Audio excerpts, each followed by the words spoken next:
பிரியமானவர்களே, எப்படி இருக்கீங்க? நல்லா இருக்கீங்களா?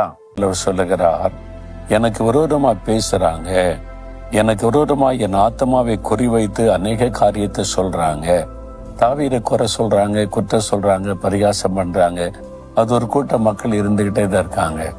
உங்களுக்கு விரோதமா கூட பேசுறாங்கல்ல, வீட்டுக்குள்ள, வெளியில, நீங்க வசிக்கிற இடத்துல, வேலை செய்யற இடம், ஊழிய செய்யற இடத்துல, அது இருக்கத்தான் செய்வாங்க. இயேசுக்கு விரோதமா பேசினவங்க இல்லையா?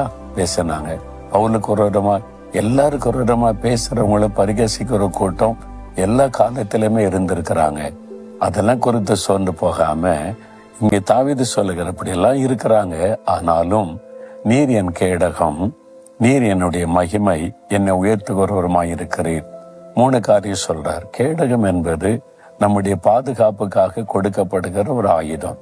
யுத்த களத்தில் எதிரிகள் நம்மை தாக்கும் போது நாம் அதில் பாதிக்கப்படாதபடி கேடைத்து கொண்டு, விசுவாசம் என்கிற கேடயம். அப்ப ஆண்டவர் நமக்கு பாதுகாப்பு.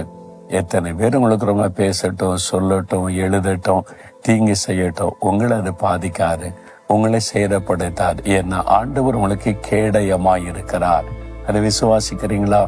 ஆமாண்டவர், எத்தனை போராட்டம் வரட்டும், நீங்க எனக்கு கேடகம், என்னை பாதுகாக்கிறீங்க, ஸ்தோத்திரம்னு சொல்லுங்க.